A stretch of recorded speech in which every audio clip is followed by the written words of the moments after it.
இயேசுவின் தழும்புகளால் குணமானீர்கள் அப்படிங்கிறது வாக்கு தத்தம் அல்ல. நிறைய பேர் எனக்கு வார்த்தை கிடைச்சிட்டு நான் சுகமாயிருவேன், தேவன் என்னை சுகப்படுத்துவார் அப்படின்னு நீங்க நினைச்சீங்கன்னா இது வாக்கு தத்தம் கிடையாது.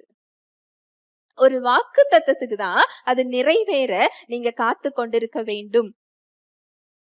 இந்த சுகம் என்பது வாக்கு தத்தம் அல்ல. அவர் வாக்கு தத்தமா உங்களுக்கு கொடுக்கல, அதை சத்தியமாக அவர் கொடுத்திருக்கிறார். சத்தியமாக அவர் அதை கொடுத்திருந்தால் அந்த சத்தியத்தை நீங்கள் அறிந்து கொண்டு அதை நீங்க விசுவாசிக்கணும். அவ்வளவுதான். உங்களால உடனே பெற்றுக்கொள்ள முடியும். ஏனென்றால் இந்த சுகம் நீங்க கேட்ட பிறகு வெளிப்படுவது அல்ல.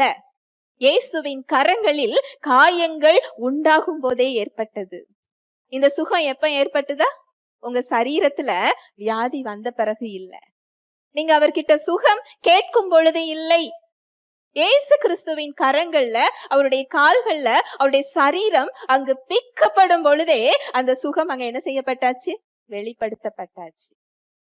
இதுதான் சத்தியம். இந்த சத்தியத்தை நீங்க அறியும் பொழுது சுகம் வெளிப்படுகிறது.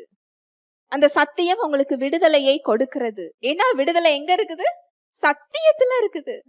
ஹல்லேலூயா, பிரைஸ் தி லார்ட்.